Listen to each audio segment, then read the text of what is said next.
Здравейте! Днес ще ви покажа как може да спасите орхидея, чието корени са загинали. Това е много често срещан проблем, тъй като корените на орхидеите могат лесно да загният, ако са в неподходящ субстрат или ако ги поливаме неправилно. Както виждате, тази орхидея е в доста лошо състояние, затова се налага да я пресадим. Започнала е да формира ново листо, което все пак е знак, че има живи корени. Първо ще отрежем старите цветоносни стъбла. Едното от тях е изцяло изсъхнало, затова го отрязваме колкото се може по-близо до основата.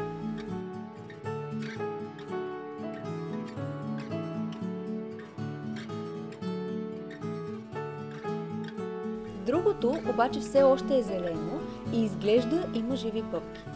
Ще го отрежа точно над една от пъпките, защото е възможно да зацъфти отново.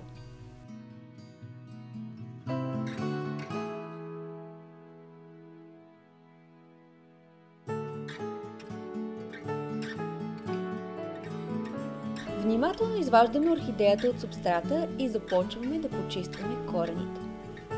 Има 2-3 здрави, които ще оставим.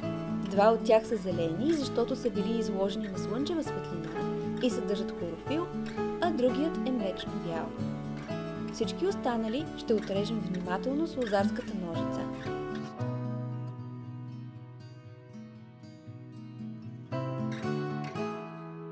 Имайте предвид, че преди да ползвате режещи инструменти върху тъканите на растенията, е добре да ги стерилизирате, дори и само с спирт, за да се избегнат инфекции.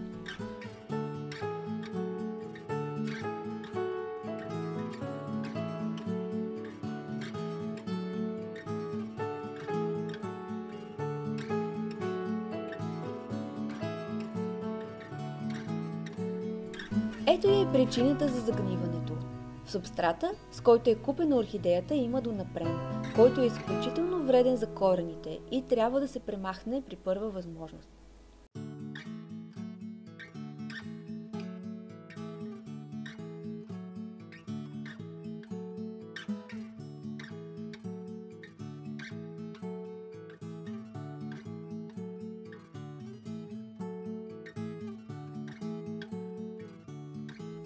Когато сме готови и имаме само здрави корени, поставяме растението във вода, докато приготвим новия субстрат. Аз ще използвам субстрат от дървесни кори за орхидеи, който може да се купи във всеки цветарски магазин. Предварително го накисваме във вода и запълваме съда до някъде, така че основата на корените на растението да останат на нивото на горната част на субстрата.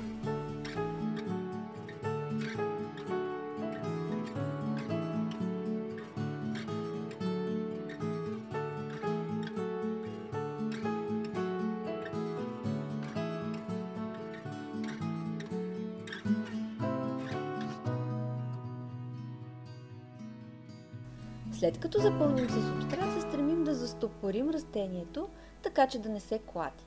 Тъй като тази орхидея има само 3 корена, укрепваме по възможност и с допълнителни пръчици. Аз ще използвам останалото цветоносно стъбло за допълнително укрепване.